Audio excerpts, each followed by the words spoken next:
Get the music playing.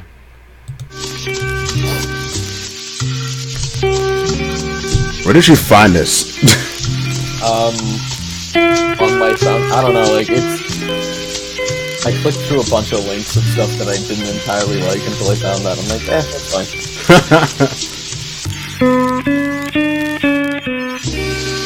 Alright. Well, I gotta turn it down a bit because I can't even hear myself speak.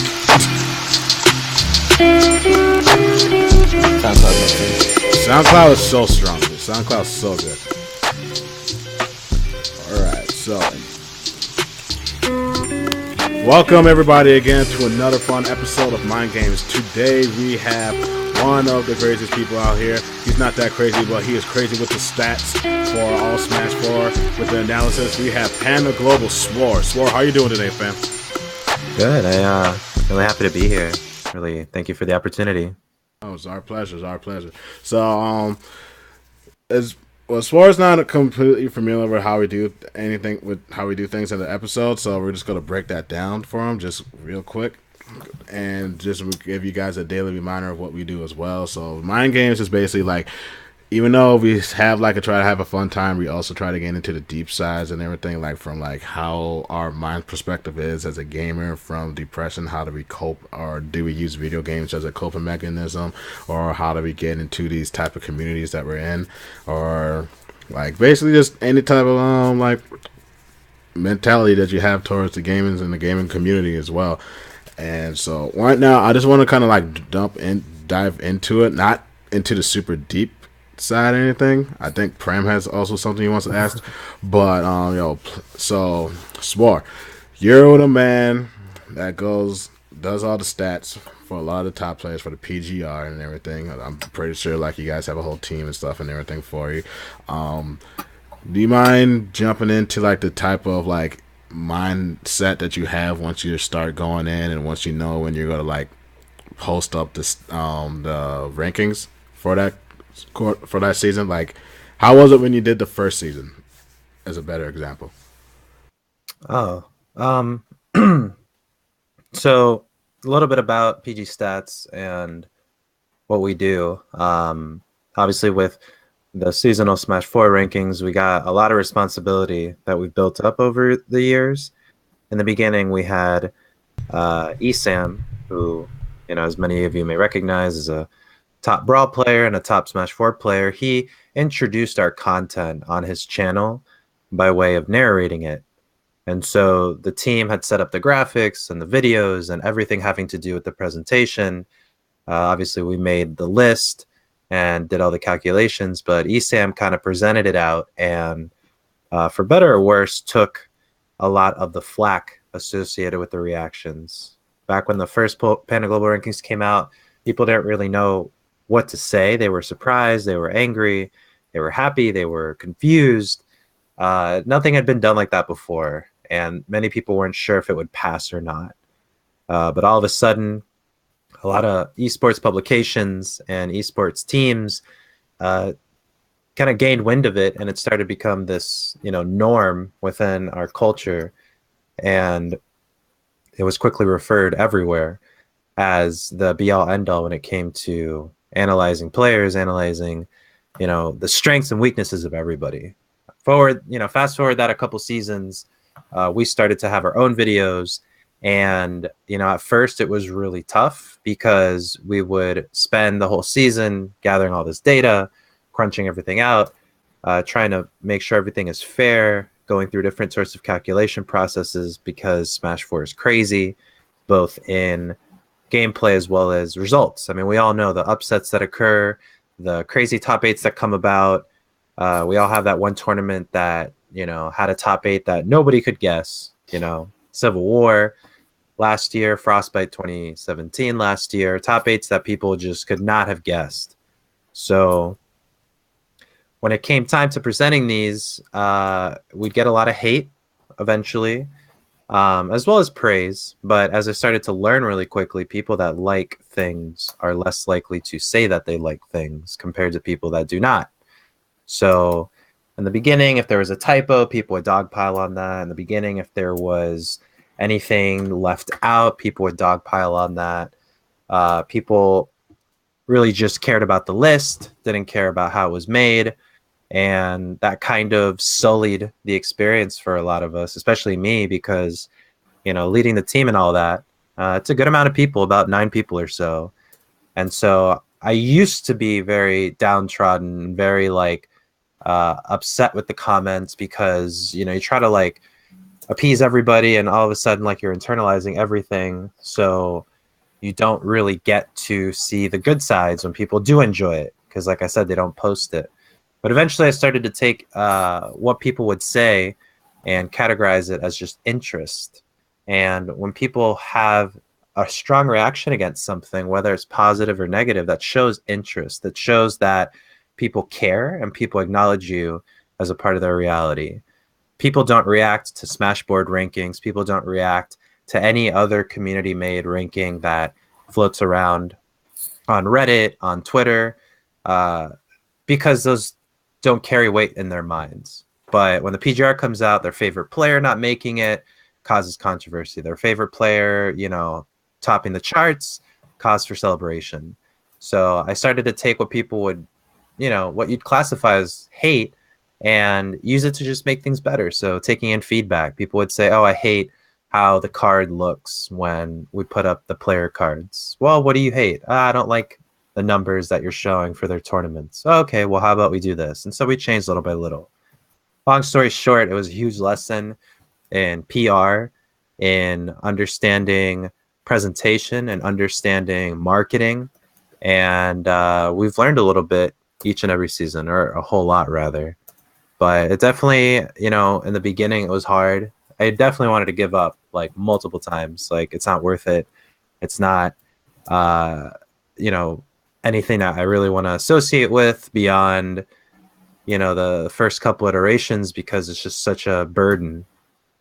Because it makes or breaks careers for sure. Yeah. So all that responsibility, and then people, saying what they say, it used to be bad. But now when we post it, people don't argue about how it's done. People don't argue about anything other than their opinions, which is a lot different from before. Yeah. Where people just didn't respect it, or they would say these are trash. Like, they don't say the rankings are trash anymore. They just say like, oh, so-and-so underperformed. So-and-so really surprised me this season. So we've moved past that, and it's been established. So a lot of lessons, definitely. In terms of putting out the PGR rankings, early on, I'm sure the way you described it, it sounds like there may have been an issue with like the transparency or how people understood the PGR to be kind of formulated. How important was it on your end to figure out how to be as transparent as possible?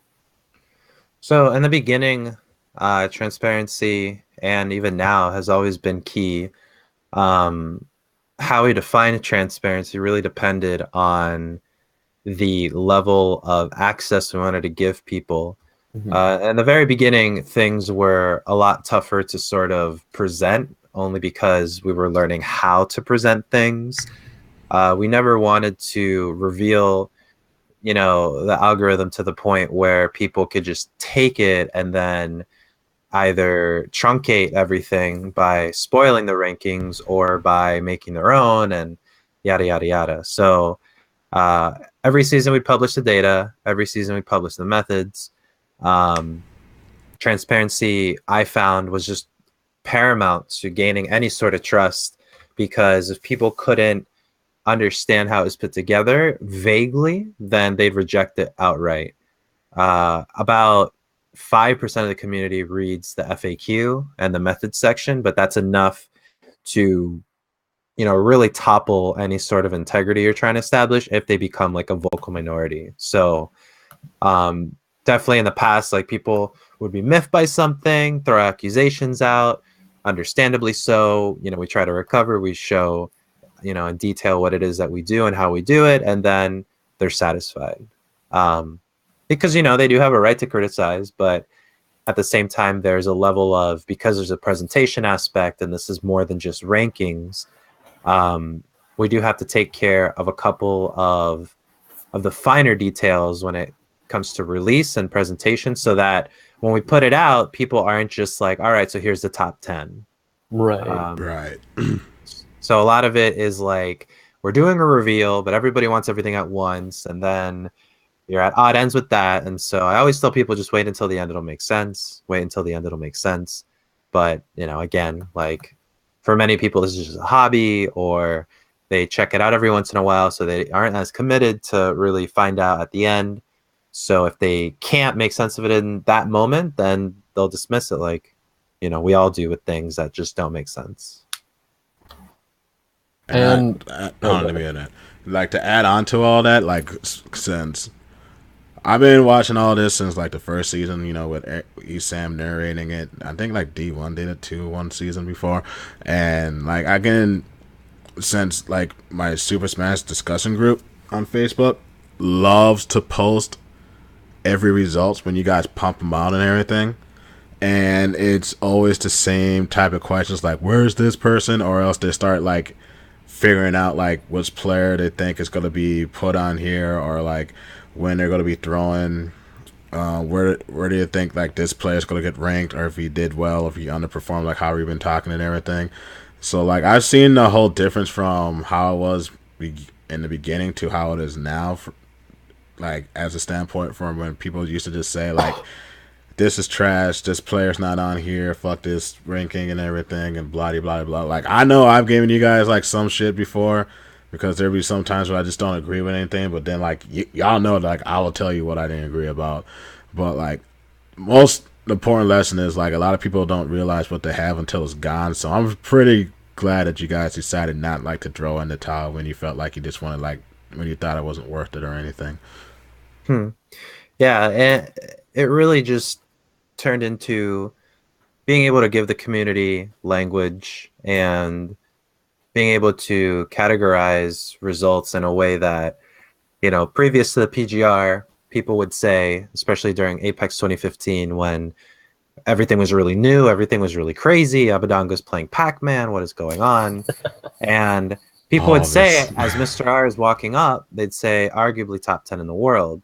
And they'd say it for DeBuzz, and they'd say it for Nairo, and they'd say it for everybody except for Zero, because he was undisputed king at that point still. But everybody would always say arguably top 10 in the world.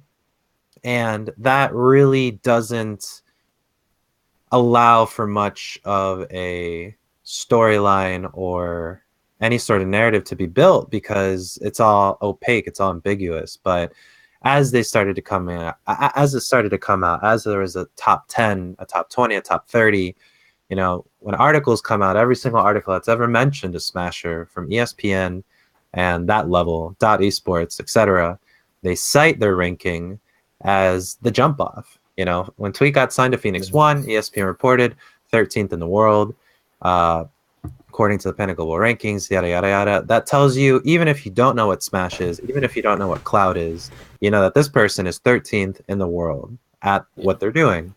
So previous to that, I mean, even beyond the PGR, but like the tournament tier system, like how to classify tournaments and how to, you know, everybody would say everything's a major or this is a regional. Once we gave the language for S, A, B, and C tier, you know, people now understand like, okay, well, classically Evo was a big deal, but now we know how much of a big deal it is when it's several orders of magnitude higher than a KTAR, where, you know, it's a big deal for people in New Jersey, for people in Philadelphia, but KTARs are still a regional. It's a C tier, B tier event. So a lot of like equipping the community with that language, and every set at a major top 8, at least 1 to 3 times per set, you hear this the acronym PGR, whether it's a PGR win, a PGR set, a PGR victor, a PGR player, PGR anything new to the PGR, and people, you know,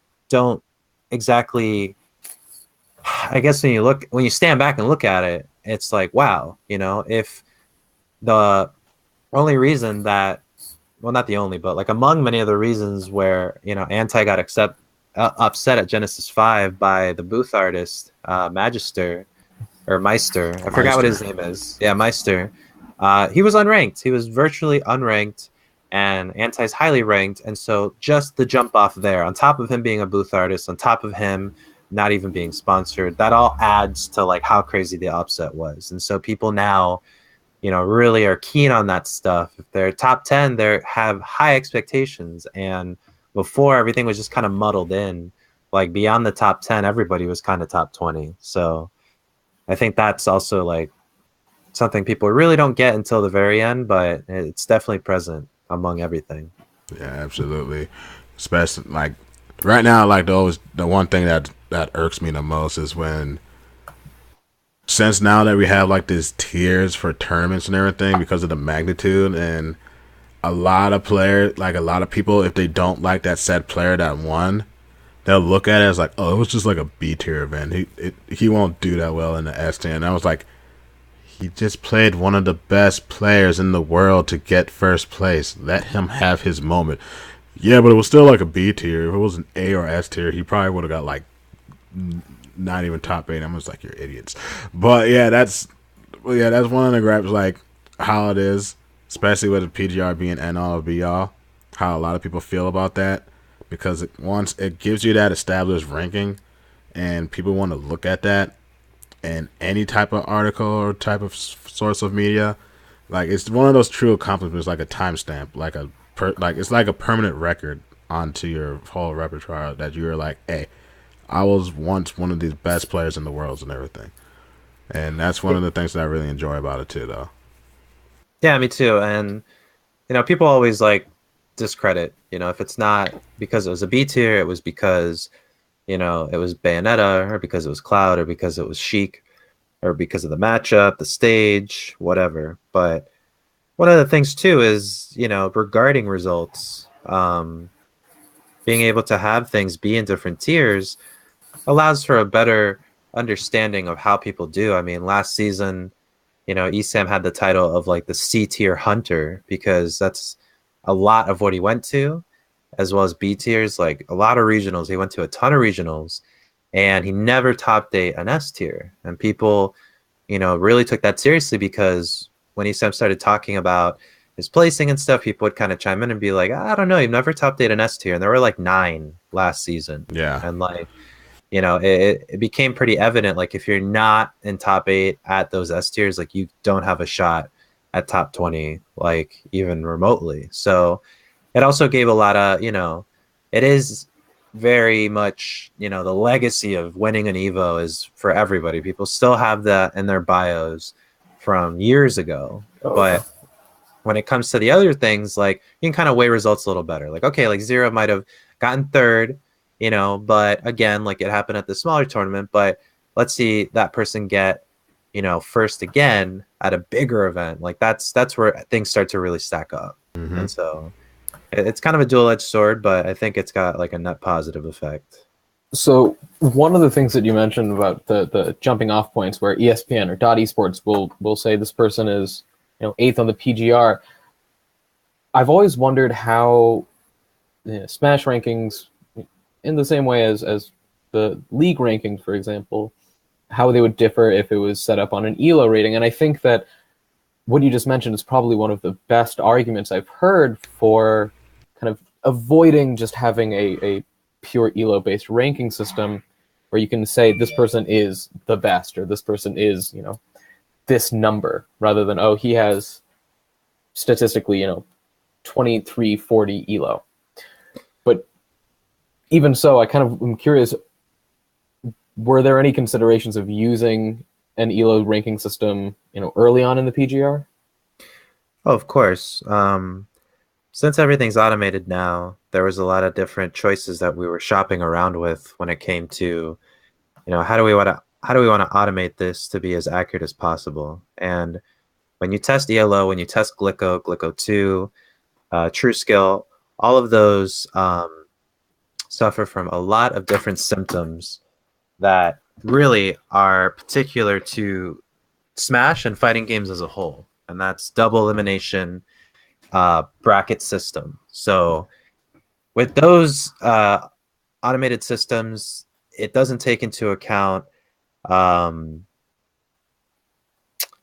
there's not like, it's hard to really gauge the results by those metrics, because there's such one little data. Like in a season, some people will never play each other because of whatever reason. Like in 6 months' time, it's very possible that people like Abadango and Anti will never meet. Right. Because of their seeding, because they're kind of close in skill. Sometimes they're on the opposite side of the bracket. They get upset. They never see each other. And not having that much data really hurts that. The other thing, too, is that placements don't tell the whole story. We've moved beyond placements and gone more towards who you've outplaced because, as we all know, like, unless you get first at an event, everything else really doesn't tell the whole story. We've seen people get fourth, losing to first and second, and we've seen people get 13th, losing to first and second. And the conclusions to draw from that are kind of, for lack of a better word, like inconclusive. Like, what can you really say about someone that got 13th and lost to first place and second place beyond the fact that they lost to the people who won the tournament? Right. And so there's like a lot of noise and variance that occurs that those systems are just not cut out for because there's such few interactions. The format's really wacky. You throw in round robin and everything that ever happens is in round robin, and you got a lot of sets, you got a lot to play with. But unfortunately, those sort of things, especially because of double elimination, where you can lose to the same person twice in a tournament, you can never face whoever got second at all and still get first. Well, not like avoid them because they're still grand finals, but third, Yeah. I mean, the entire way you can avoid them, though. Oh, yeah. I mean, the best example, for instance, is Civil War, where DeBuzz managed to win the most ridiculous tournament of all time and not be a single top 10 player to do that. And because of the nature of the tournament, because Zero got upset so early, everybody got upset so early, you had a top 10 of, at the time, not highly ranked players. I mean, Fatality, everybody that got there, they're good players, no disrespect. But at the same time, it wasn't a top 8 with Zero, Larry Lur, Void, everybody that you'd expect. But he still won. And are you going to say that DeBuzz didn't deserve that? No, you're just going to say that DeBuzz didn't get those high-level wins that some of the other people might have, or that other people do at other tournaments. But again, like ELO can't differentiate against that. Glico can't differentiate against that. So we considered them, and they just weren't as they work. They have a purpose. So does tennis style rankings. But because of how particular fighting games are, and because of the format, a lot of times beyond top 10, top 20, they're super inaccurate. Mm-hmm. And even then, like the bottom half of top 10 is really inaccurate. It's just not equipped to deal with that. Do you think that there could be, a could or should be a proprietary ranking system that functions, pretty much exclusively for fighting games or for games that are one-on-one in the way fighting games are? Yeah, I mean, that would be ours. Our proprietary system measures who you outplace and who you beat. And, with working with the Smash API or the Smash UG API, the data is all there. And it's really cool how we've been able to tweak parameters and track just how specific we want the rankings to be, by the sincere fact that, like I was starting to talk about earlier, like, you get 13th losing to first and second, or you get third losing to first and second. You get fourth at Evo, or you get fourth at Qatar. It means two totally different things. It's fourth to whatever system you give it. Obviously, if you increase the number of entrants, it means a lot more. But it's really who you outplace that matters. Like, if you outplace Zero and Nairo because they both got 9th, then that means that there's a lot that happened at that tournament that the placements do not tell the whole story for. So that in itself causes a lot of issues for many systems, but ours takes that in stride by measuring all those differences between people who outplace each other and who they beat with the head-to-heads. Like, the most important thing, if any ranking system's trying to construct something specific, like, it has to include head-to-heads all over.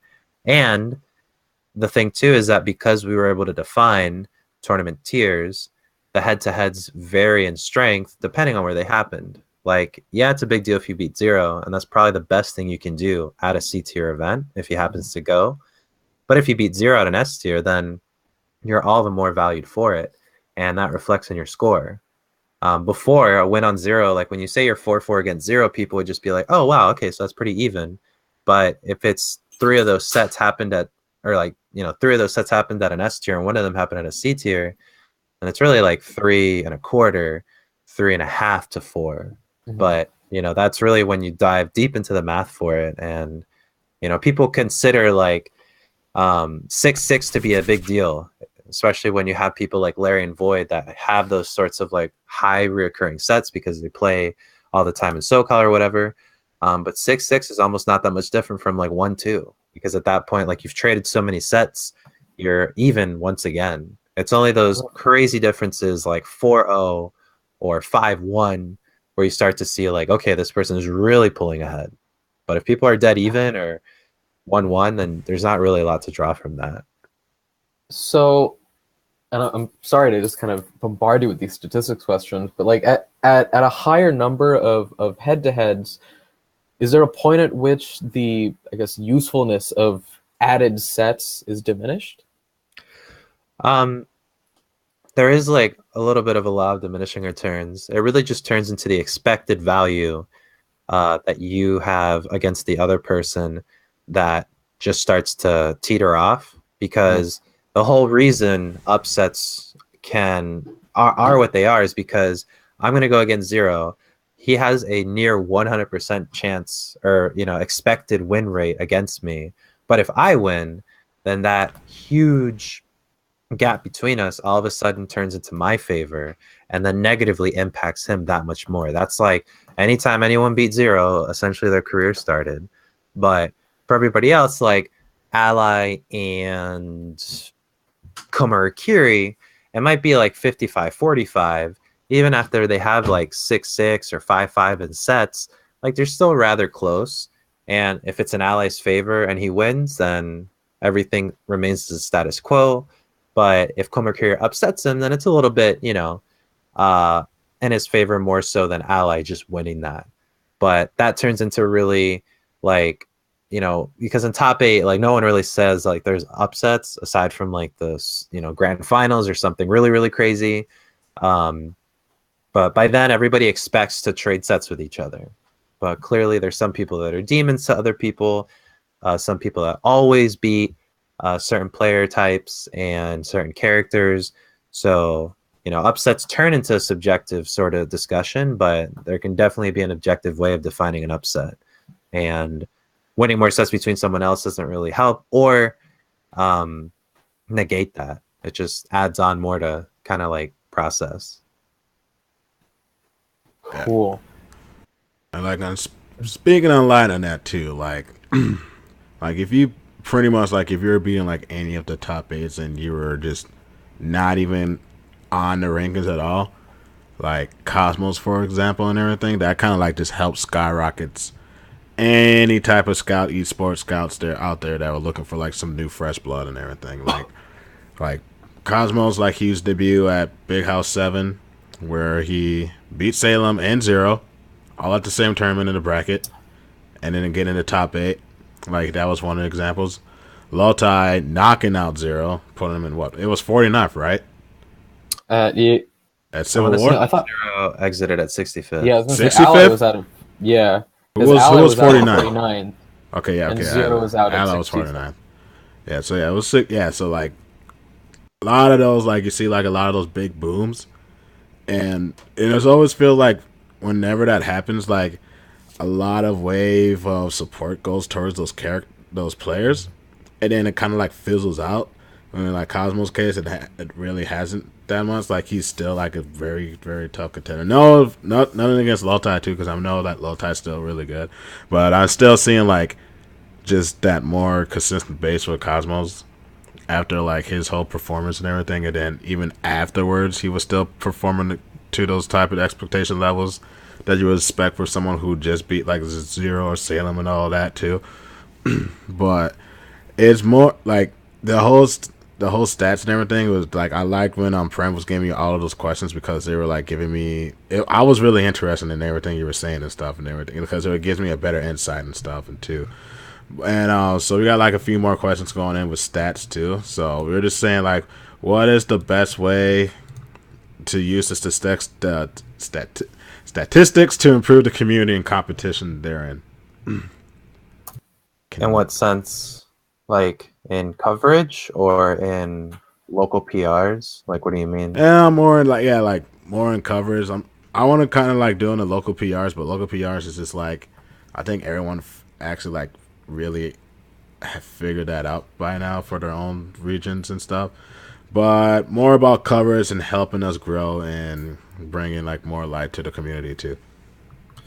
Yeah, a quick aside, because I get this asked a lot, but I always tell people when they talk about local PRs and they ask like, oh, like, you know, what do you think we should do and how much you think we should like weigh this or that? I always say that for local PRs, you can manage with like a 3 to 5 person council or panel, and as subjective as it is, okay, as obviously people are biased and whatever. If the point of a local PR is to highlight local talent and make them somewhat of a leaderboards for your community to, aspire to work towards, then all you need is an acceptable process and a nice, sort of transparent way of showing it and doing it. And it doesn't matter how you end up doing it, like whether you pick straws or you weigh everything with like super high level math. Local PRs just have like such tiny amounts of data comparatively, and no math system really works well. And I'll tell you what, like every time we do the X Factor, every time we do like, the guesses of everybody versus what the rankings actually are, like they're pretty close. Like they're pretty close. They're not that far off. So that's all I have to say on that. Like local PRs can totally get away with a 5-person panel to just kind of like rate everybody. And, you can put like a anonymous ballot and then tally it up and just rate it by that, because it's really not a big deal. I see so many communities not fall apart, but like delay PRs because there's arguments and all this stuff, when in the end, like it's not a big deal, guys. True. But I will say that for building and growing the community, I think that it's important to have event organizers, and they've been doing a good job since essentially the PGR came into existence, but highlighting the talent that's coming to your tournament, highlighting a sort of panel or top player sort of presence that you're going to have, whether it's socially or competitively, by referring to their numbers, by referring to that, building up the hype for your own scene. I've seen a lot of Facebook groups where they report out to their scene, like how their players are doing if they went to a major like Evo. So like New England, has people post like how everybody's doing, what their wins are, whatever. Take pride if like you're able to take a big name, and take pride if, you think that you have someone in your region that can, reach that level of prestige and stuff like that. And most of all, like if you make content, like anything you do to spread the word about the rankings not only helps the rankings themselves, but it helps everyone in them. So anytime, you write an article that you think people aren't going to read, people will read it and people will share it as long as it's styled in an appropriate way. But if you're going to make content, like you can make memes on it, and that's really helpful for everybody, and they're funny and they're viral and they can get the point across. But referring to that and like reinforcing it for everybody works to really establish the scene as something that people can take seriously at all levels and all walks of life. Because there have been many conversations I've been a part of where someone completely completely ignorant to all Smash things, like they don't know anything about anything. They think that 64 and Melee are the same game. They think that all 4 games are the same game. They don't know or care about stages or Lilat or anything. But I've been able to refer to them like, hey, you should take a look at this person because they're ranked 17th. And after a few conversations, that person gets signed, and now they make content, or they fly and travel to more places. All that's important, and to like refer to it as much as you can in like competitive spaces, whether it's Twitch chat, whether it's Twitter, Reddit, all that really just helps everybody in the end, as well as marketing for events. Like if you get to say that you got like a good chunk of the top 10 coming to your event, then that's easy for potential sponsors to sort of, help your event out, or entrants to sort of have something to look forward to, or stream to like definitely key that into their schedule. Like it all sort of builds up to itself, and it ends up really like snowballing if done right. So you touched on a point that I think is super cool, in terms of bringing in sponsors just by saying we have this number player. With every PGR that comes out, do you ever have orgs that come to you kind of consulting about a certain player's skill or skill ceiling, and whether or not, in the case of a free agent, if they want to pick that player up? Yeah, I've had definitely teams come up to me or be referred to me. Basically what has been the trend recently is anybody who's ever been picked up by anybody seriously in Smash, it's been by reference. Usually it happens at a conversation that is unrelated to the game or to like esports in general. Like, you just meet the manager of somebody at a bar or a wedding, and then they know somebody, and really quickly you have like a DM or somebody wanting to talk to you.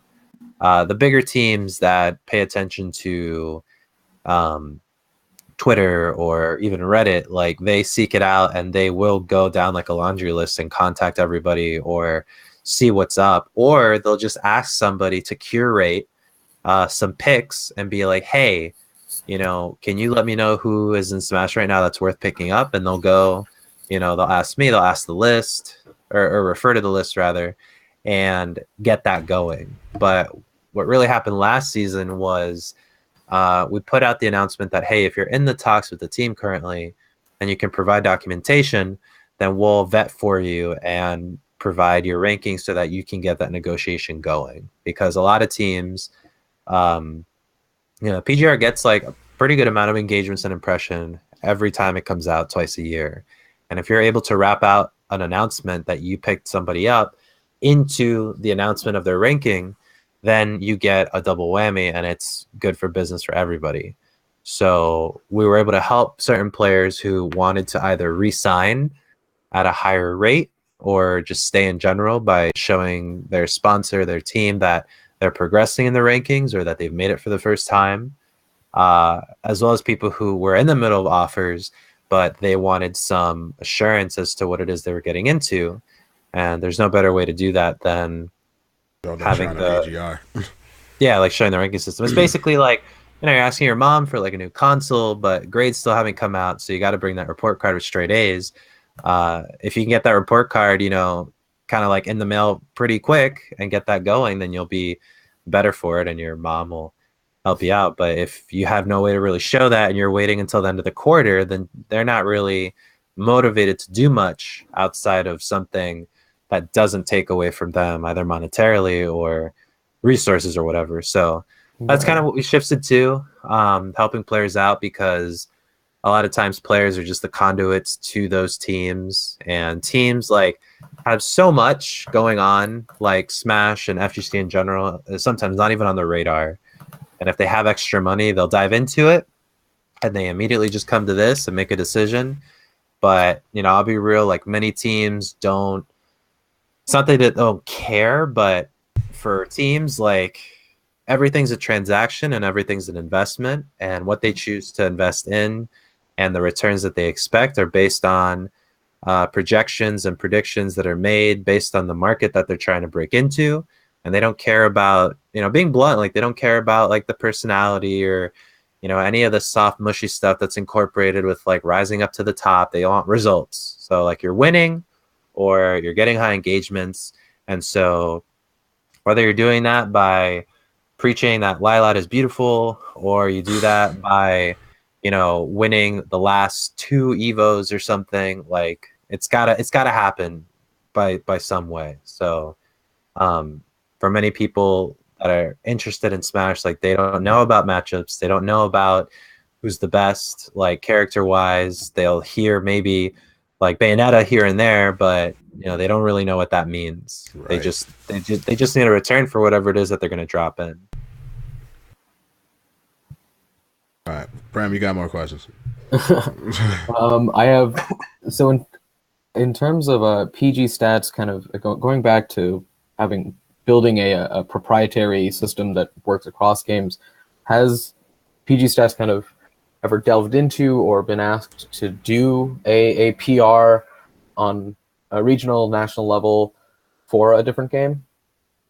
So we did some experimentation with Mortal Kombat X. We did release a PGR of top 15 for that. It was very low key, and that was due to many reasons. FGC in general is very fragmented. It's very difficult to find any one community on any one platform. For example, even Mortal Kombat, even though Injustice 2 was coming out at the time, Mortal Kombat has testyourmight.com, similar to a Smashboard sort of forum site. They do have Reddit, MKX Reddit, or Mortal Kombat Reddit.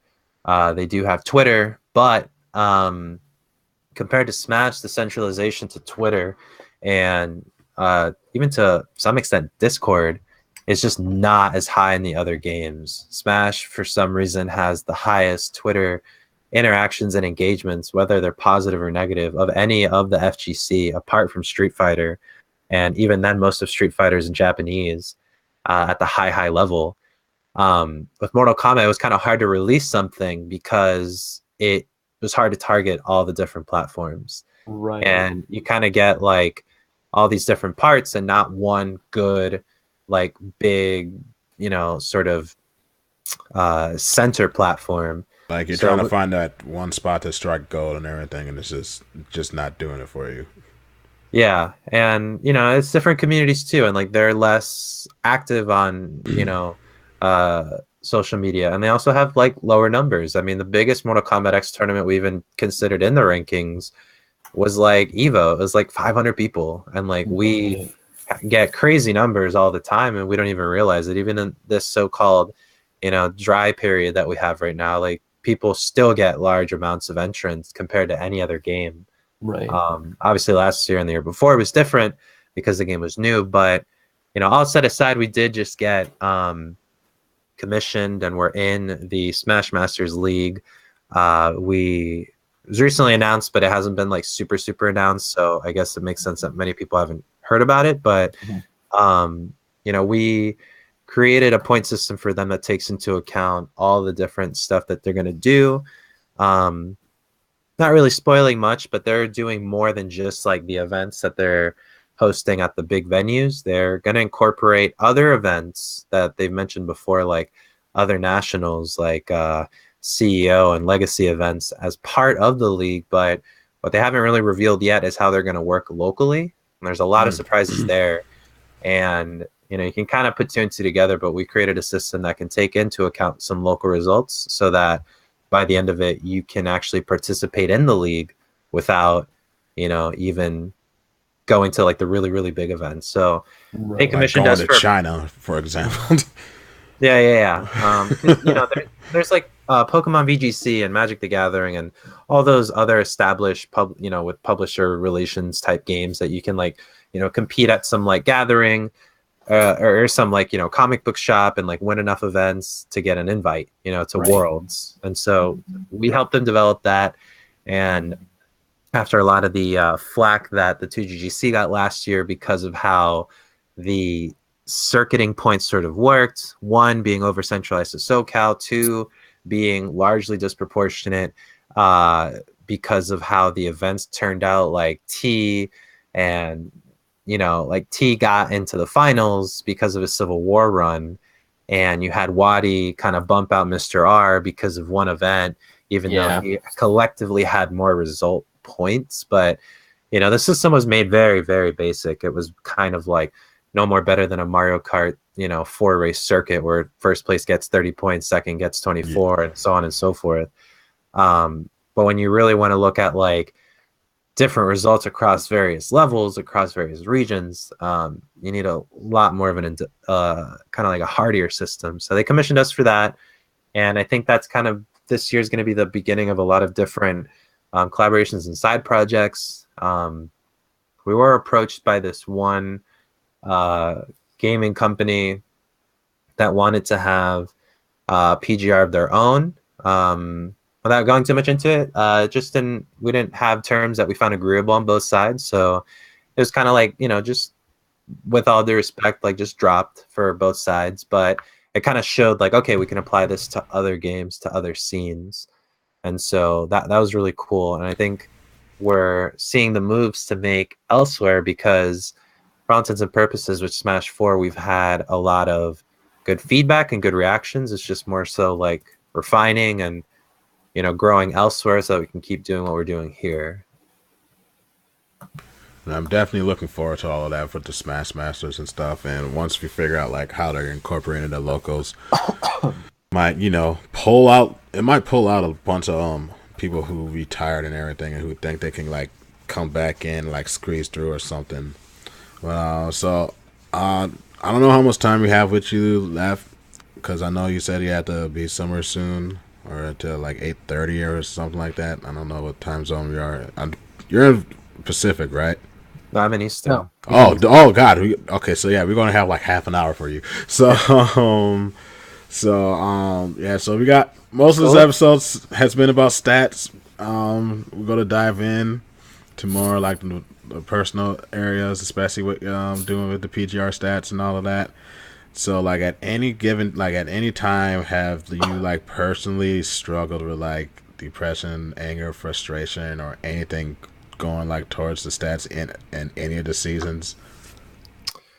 Well, I alluded to a little bit before. I definitely think that I don't think any of it has really driven me into any sort of mental duress or any sort of state where I'm like super, super down. But definitely dealing with online hate, dealing with, just the other week, God, this is like when Black Panther is coming out. There was this, so there's a lot of fallout after Frostbite 2018. If you hadn't followed the scene for a while, there were 4 Bayonettas, or 3 officially, but even one person as a secondary hatter.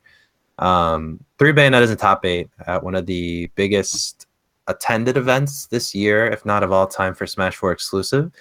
And so there was a lot of flack because, of course, Bayonetta being in top 8 really sours the mood for a lot of people. And undeniably so, she is polarizing. And so for right now, there's 2 different camps, or 3 even. Yeah, there's 3. Where a lot of people are like, oh, just SDI, she's beatable. Other people are like, I don't want to get better. I just want to play the game I like. And other people who are like kind of half and half and struggling in between and kind of ignoring it altogether. And so there was a lot of discussion after. There was more discussion about just her and not even the results of the tournament. Like the Buzz won, and that was completely ignored. Yeah, the Buzz won, and that was completely ignored because of all this crazy controversy. So there's all this talk, and people are talking about banning her and then bringing back customs. Like overnight, almost every option was exhausted in conversation, both online, on Twitter and Reddit. Reddit was attacking Twitter. Twitter is attacking Reddit. Top players are going against all of Reddit. Even Facebook's side was on it too. Yeah, well, Facebook's a little different because it's like interpersonal. While everything. No. I'm talking about the almost 34,000 group Facebook Smash Brothers discussion group. Like they were pulling stuff from Reddit and Twitter and everything. I had to delete so many topics, dude. I was getting annoyed. It was a war zone, and there was like a growing thought of having a banned Bayo tournament on a large scale. And so 2GG had made a poll. This was unrelated, but this is just going into the history or the chronology. But 2GG had made a poll. Hey, would you like to host an event with one of the following? It included like Cloud Band or Bayonetta Band, or Cloud Band in doubles, Bayonetta Band in singles, and 2 other options. And of course, Bayonetta won, being banned. And 2GG, obviously, with the pedigree of hosting, pretty crazy tournaments and whatnot. Even though they're not with ESA anymore, they still have plenty of the team that they had before, and they're at a new place in Long Beach, and so they could totally do it. And there's Hyrule Saga that's coming up in June, later this summer, and so blah blah blah blah blah. All this is happening. They want to do all this like ban bail and a big a big tournament too, not at regionals or locals. And I had chimed in and I said that any tournament that has bail banned will not be valid for the PGR, and that was fine up until I said sit down right after. And the funny thing is that I was about to go into Black Panther, and I had just been so tired. I was like so tired of the discussion. It was 5 days of discussion. Yeah, I was just very much. I was tired and annoyed and just cranky and largely irresponsible because I've built up a brand of being professional and being really level-headed. So I came out pretty much out of left field saying something like sit down, which is just 2 words, but enough to then start a Reddit like flame storm against me, where it didn't even turn against me, it turned against the PGR, and people in the thread were all pissed. And people initially agreed with the message, but then they got pissed about it. Then they were like, we can do without the PGR, like the PGR is like, we don't need them, like their ego, like, oh my god, someone did say like I was gonna weaponize the PGR. Oh my god. Because then later in my own tweet, someone said, are you really gonna say that top players aren't gonna go to a place that has like money or whatever, or like a large scale tournament or something? And I said, not a top player in sight, because the thing about all this is that tournaments that have any considerable amount of money, which is like maybe 3, and those tournaments that have capital, such as the ESA back tournaments or the GTX type tournament or UGC Smash Open, which didn't even do an event last year, or just anybody who came in from the outside with some money and being like, hey, let's have a party, they're not going to risk banning Bayonetta and hosting this like super unconventional style tournament. Like you might have that at a regional. 2GG or like a regional or a KTAR, but those tournaments don't have serious money to like really motivate like the flights and presence of like top 10 players. If they're in the immediate area, you might get lucky with Void and Larry, but again, like that was my whole point. Like you're not going to have like a Smash Masters League tournament like just bam bail. And so I was also in a movie and I was watching Black Panther, and so I had set my phone aside and I came back to like 1,000 notifications. And so that's the funny part. Like anytime you go on a plane ride or like on a long thing where you have your phone off, if you tweet some fire, you're gonna come back to, because then you can't address it, and then people start making conclusions, and then it starts spreading. So like you can't even be at work. You can't even be at work. God. Yeah. Long story short, I was reading a lot of the Reddit, and it had gotten pretty out of hand, and I started to feel like this sort of, like, wow, this is just not even like, this is not fun. Like, why are we doing anything for a community like this? But that's again a very vocal minority, a very agitated few that voice up. Everybody else was chilling that weekend, either playing at their friends or just taking a break from Smash. I mean, for many people, Smash is the thing that they do in between work, classes, family, pets, recreation, all this other stuff. Like, there's not this diehard center that only does it, that defines the rest of everything. And that's why just SDI or just Get Better doesn't work for many people, because they just play Smash on the weekends. So online hate is definitely real, especially because it's just dog piles. And I did make an attempt to sort of address it, and it didn't matter at that point. I mean, people don't care. And apologies also get read as like insincere or like PR. So it was a huge lesson, and pretty, I don't want to say funny, but it was funny. Like in the end, it was just kind of like, oh my god, like this Like in the moment it was crazy, but afterwards it's like, oh my God. And it also went to sort of remind me of the reach and the I guess sort of branding that I put out for myself, where if anything, the most common thought in the Reddit thread was like, wow, I expected more of Suar. Like, wow, like I thought he was more professional than this. When, in the rest of the community, we have people like saying all sorts of outlandish stuff, but that's part of their thing. So it's like, whatever, like they can totally just Snapchat themselves going crazy at a party. And that's what it is. But they're not making the rankings, and they're not doing the sort of like official diplomatic work that we have to do. So definitely reminding myself about that. And because I'm into broadcasts as well, my personal Twitter kind of turned into my public Twitter. So I don't have like a alt or a outlet to be, non esports or non whatever. Whereas some people do have like their personality Twitter or whatever, and then their other Twitter. But for many Smash people in broadcast, like you have to work as your public as your private, because that's what everything hinges on. But to get a little bit deeper into it, like briefly, like in the second season specifically, I remembered, you put all this work, right? Because the PGR, like the hardest part is not even making the list. The hardest part is the presentation and having the videos and the articles and the images all look a certain way. And the rankings get done like the day after the last top 8 of the season. Like everything just stacks up, it's done, it's automated.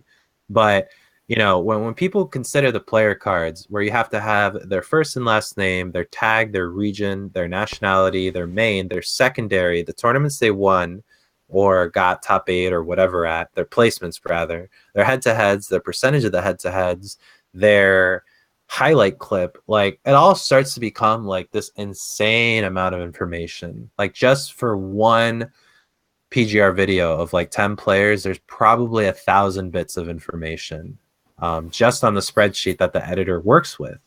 So there's typos and there's things that go wrong. And what happens is, people hinge on that. Like you might hope that people don't see something when you publish it, but they're going to zero in on it. And then the rest of the article doesn't matter. The rest of the image or the video doesn't matter. Now people are memeing it, or they're making fun of it, or they're just being like, wow, like they can't even get this right. When, it's a huge undertaking, but many people will never realize that or even be a part of that.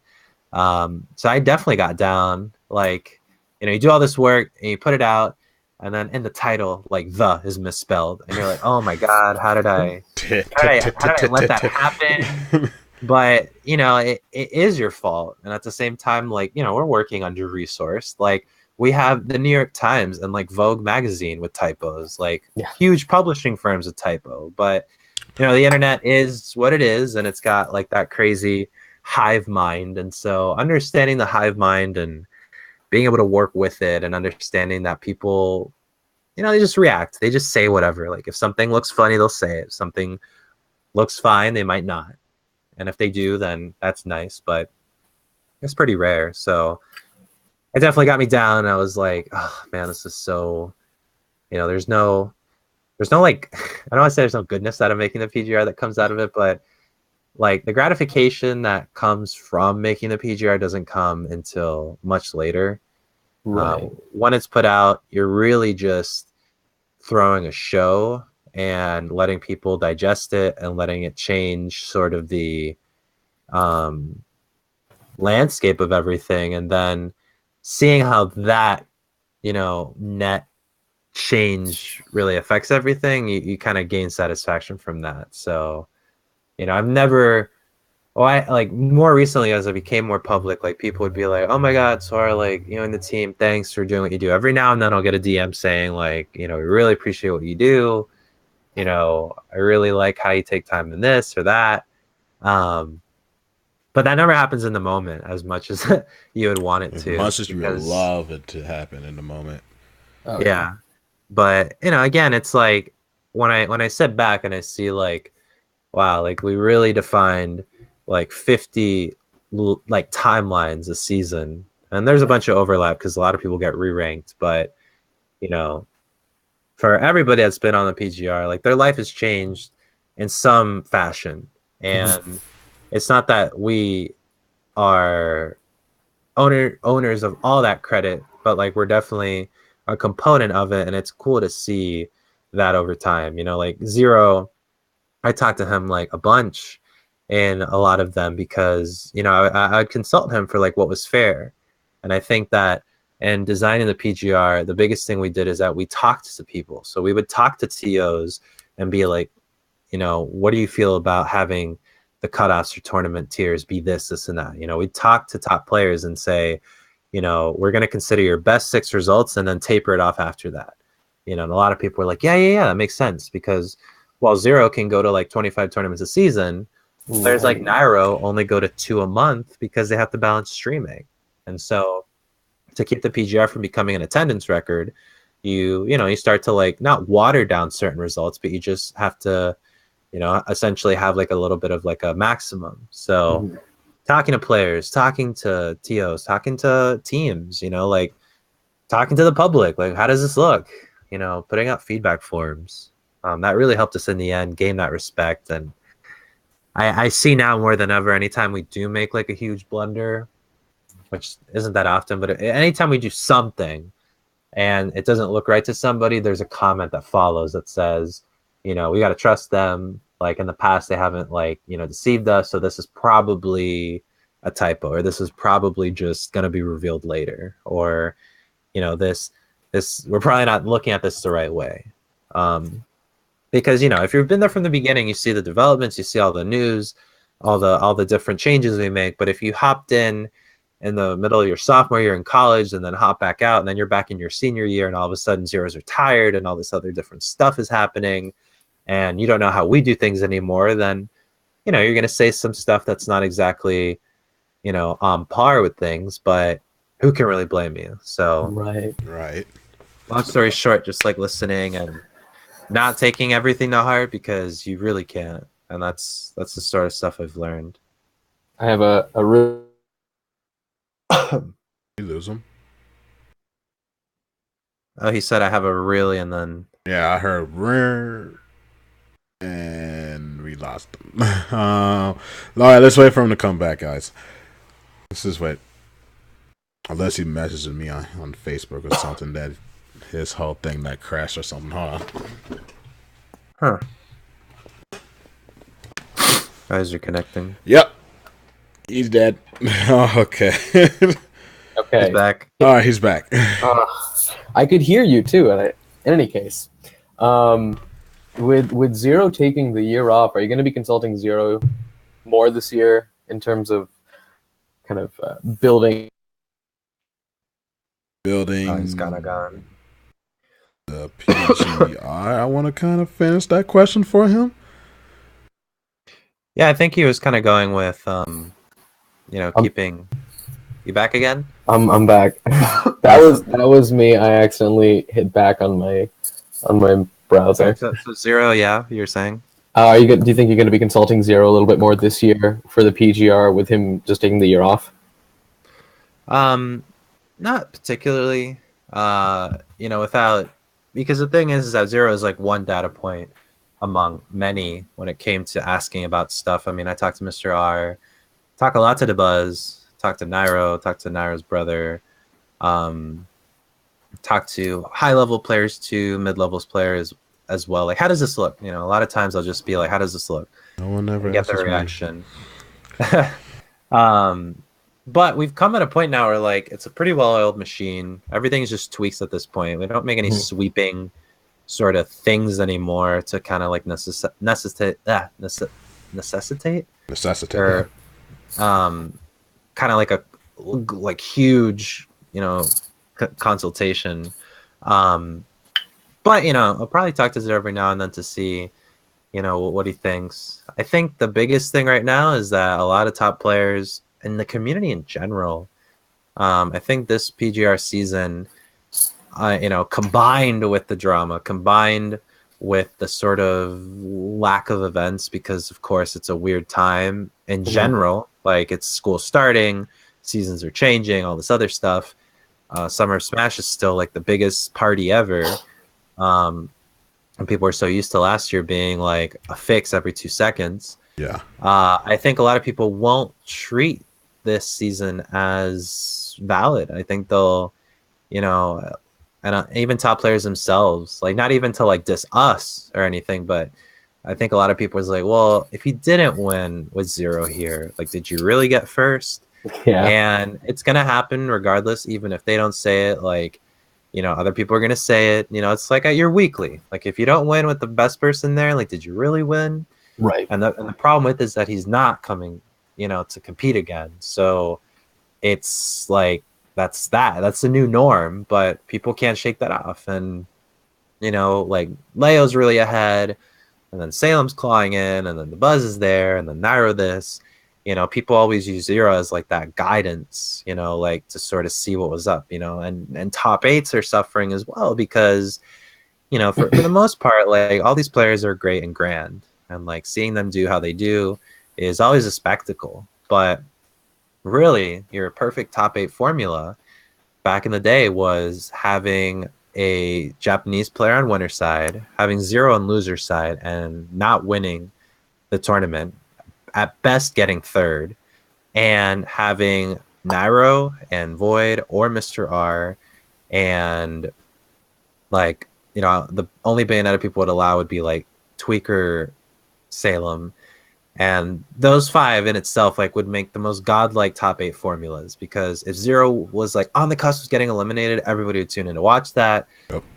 The worst top 8 formula you could have was like 0 in winners finals. A lot of people walk out at that point. They don't care. They knew who was going to sweep. But now, without even a 0 in there, like, there's really no one to, or at least from my perspective, I don't want to perpetuate anything, but like there isn't a lot like going into it unless it's like Nairo, who has like a tremendous fan base that he like actively cultivates, Or Leo. or Leo, who's more by circumstance has gained the love and praise of a lot of people, but he just hasn't actualized it to the level that Nairo has because language barrier. He's younger. Nairo's been in the game for a while. He knows how to like do the whole thing. He's hyper in a way because of how like self-destructive he is and crazy. Leo does make crazy plays, don't get me wrong, and is godlike, but the play styles are totally Nairo's on a different level when it comes to recklessness. And so it's kind of weird. So I think we'll be seeing a lot of like the top 10 comes out, a lot of people will be like, well, 0's not there, so I'll discredit or kind of water down the importance of it. And we'll it'll be like that for a full solid year too. It's going to be like that for a full solid year for both seasons, winter and summer. Well, the thing that might change next season is depending on what happens at E3. Like there could be like a Smash port headed in. If it's gonna happen, it's this year. If it's not, then who knows? It might never happen. But that's the only other big sort of like watershed event that could change anything for anybody. If it stays on the course that it is now, then it's gonna take a while to like not have 0 and not get 0 ever again be the new norm. Mm-hmm. So we'll see. So I think, do we have time for one more? We have time for one more. All right. One more. So last question for, I guess, moving forward for the next year or so, what are your goals in terms of improving the PGR and improving what the PGR does for the Smash community as a whole? I'm gonna add on to that, like, and how I like to improve like the storylines for players and everything. Like if you could, like, what could you do to like improve a storyline for like the Buzz or somebody like that's already like kind of established? Well, I think my answer will in the end be limited by the fact that it's not necessarily within my capacity or responsibility or even agenda to do the whole gambit, the whole 9 yards, because like there's a lot that needs to go into creating this sort of sort of palpable hype that you get when you have Punk and Tokido going into Evo Grand Finals. Like, there's a lot that needs to happen on the content creation side. There needs to be, you know, best of clips, there needs to be meme clips, there needs to be recaps, and there needs to be, you know, like gifs and crazy stuff done on Twitter that like people like Toasty have really done and taken control of over time. High Fights for FGC does it a lot too, and all that in combination with players getting signed by having a steady stream of interest from the outside, whether it's going to be Panera Bread sponsoring somebody or like, you know, Dignitas comes in or something like they did for Lucky and Hugs. Hugs. Like, there needs to be a lot going on in the ecosystem, and right now the rankings as they are only a piece of that, and a lot of the other stuff is held back right now. And like, we can put articles on the PG stats side highlighting the buzzes sort of rise this season and all of that. However, it would not fall onto anybody to sort of take that and, you know, cause action. Like, right now things, a lot of people are in the wait and see moment, and during wait and see you also have to wait and see as well, because you don't know what risk is going to be worth it or not. So, you know, the biggest thing right now is the Smash Masters League coming up. It's coming up. It's going to be in March. It's in 2 weeks. But, you know, like, since people don't know what the new venue looks like in Vegas, since people are miffed that it's on the same day as Full Bloom, since people are miffed it's in West Coast again, like, there's a lot of just like uncertainty, you know. But if, you know, we get a crazy top 8, then it might not matter. And, you know, that sort of stuff then maybe piques up interest. Like, whoa, these guys are sponsored by Progressive, says the manager of some team. Let me look into this event. What is this about? Who's this guy winning? Who's this guy losing? Is there a ranking for this scene? Oh, there's a PGR. Okay, let's sign Buzz. And then all of a sudden we have like whoever, you know, whatever company or whatever team in Smash again. And then people are making DeBuzz compilations, and then people are memeing DeBuzz on Twitter. And then all of a sudden you got this nice healthy like boost and injection of content, because like the Smash economy like depends on so many different things that not any one person or entity can really take a hold of. Like, we can't sign DeBuzz, you know, or if Panda does and actuality signed DeBuzz, that'd be funny and all, and that would generate like content. But, you know, I would say like, I think I'm working at like a peak capacity with the team. And the other thing which was noted in the last PGR release was the lack of articles, the lack of coverage. It's just something that Smash 4 suffers a lot. It's the lack of coverage and just anything general. Well, it's really everyone. Digital media right now is not in the place to really do what it used to do. People read less, but they read more of other stuff. They don't read articles. Like, I'll be honest, I don't think I've ever read an entire ESPN article of a Smash player, and that's because I have other things to do with my time, and reading is not one of them. We've seen the transition from news outlets to video more and more, and not just video, but like 1 minute clips, you know, about, you know, the conflict in Palestine, and then they like show a GIF, and or not a GIF, but they show a video with like a sentence over it, and then they switch over to something else with another sentence over it.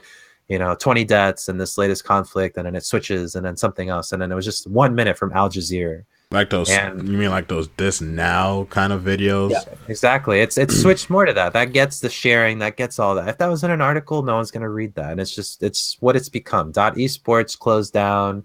Shoryuken's closed down. Anything that's based in article production just closes down, because like Yahoo Esports. Yeah, I mean that's what I was gonna say. Yahoo Esports. That seemed so sudden and so unnecessary. Well, you know, it just didn't justify. You know, it's good for us. You know, it's great when we shared it and when we liked it and it went around. But for many people, especially the people paying for it, like, it wasn't enough. And, you know, I couldn't justify writing 50 articles for these people when it wouldn't get the return for my people's time, and it wasn't going to reach as much as an impact or audience as the videos were. So we made the videos that much more informative, and really turn the attention towards like the digital media aspect of like watching and sharing. Because the other thing too is that articles get summarized and top 10 videos get TLDR'd on Reddit, on Twitter, and all of a sudden, like, why did you read anything? Like, why? Like, Reddit can really be a huge vicious tool, like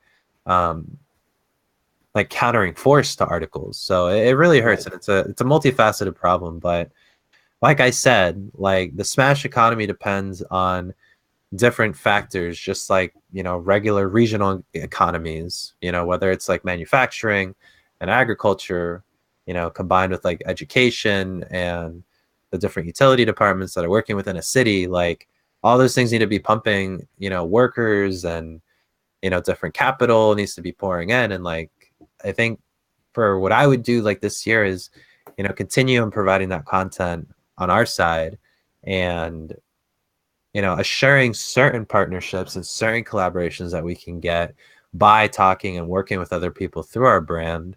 But again, like, it's not our problem or like the community's problem. It's like everybody's collective sort of efforts really turning into something that you can't even really plan. I mean, it's really stuff that it's like stars aligning. Like, if tomorrow, like, Optic Gaming or Fnatic or whoever signs our highest, looked at player right now, like the Buzz or whoever, even Abadango from the East, like, what will that look like? It will get a couple shares. If he is competing at one of the tournaments this weekend in Canada, then maybe we have some eyes looking. But there's also the issue of viewership right now, and the issue of a lot of people being upset with the meta, and the meta is the other component. Like, the meta has stagnated to levels that last year we were all about the quickness and all these vicious plays, and now it's slowed down a lot more. It's more on neutral, it's more defensive. Since Smash doesn't have any true like defensive options when it comes to the fact that in any given moment you can choose 6 ways to get out. You don't have that sort of pressure that exists in other fighting games, especially with DBZ and Street Fighter, like, really showing like the two opposite ends of that, like an anime fighter and like a true neutral fighter. Have corners, you have off stage and you have all this and that, but again, like, the meta for a lot of people doesn't do it anymore. So DeBuzz gets signed tomorrow and we have a crazy compilation and a GIF, and Beefy Smash does a tech video on this and that. People aren't happy with the meta, so it won't matter. Or people are happy with the meta and everything's amazing and they release DLC tomorrow, and that would be huge. But again, if the changes aren't favorable, then it wouldn't matter. So I don't know about you, D, but that's pretty damn good insight. It is. The entire time I was brainstorming in my head like what I can do.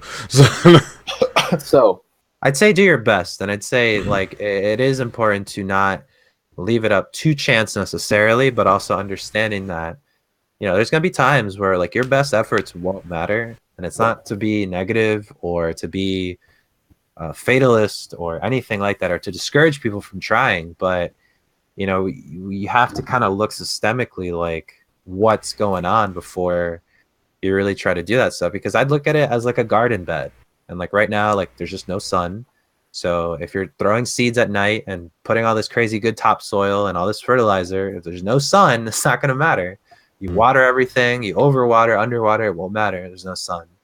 So a lot of it needs to, because a lot of people just think it's like just one thing, but it's like a lot of things. And it's not even just Smash. Like, FGC in general struggles the same way. And it might be distorted by things like E-League or things like, Capcom Pro Tour. But, a lot of those communities and stuff, they don't have the same like successes or problems that we do. Like I said, like, our events, the frequency and intensity of entrance is larger than every other FGC community. Like Killer Instinct does not get those numbers. Injustice 2 does not get those numbers. Marvel doesn't even get numbers in general.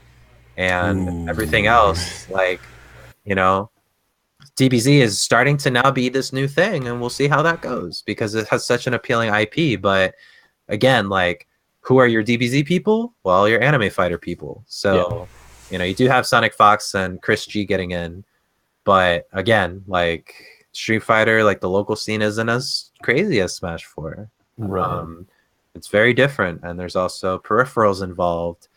Like Smash is more accessible. And those other games, you need fight sticks or you need, you know, a little bit more execution that a lot of people don't have the time for. So it's bad to compare, I'd say. Yeah.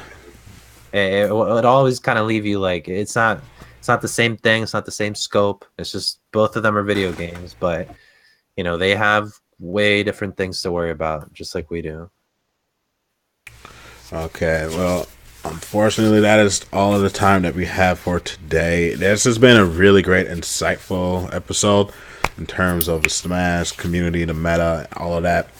And the math behind it, the stats. I mean, how that machine flows and how the machine works. It's just the stuff that I love. Like, how's it made? Like that.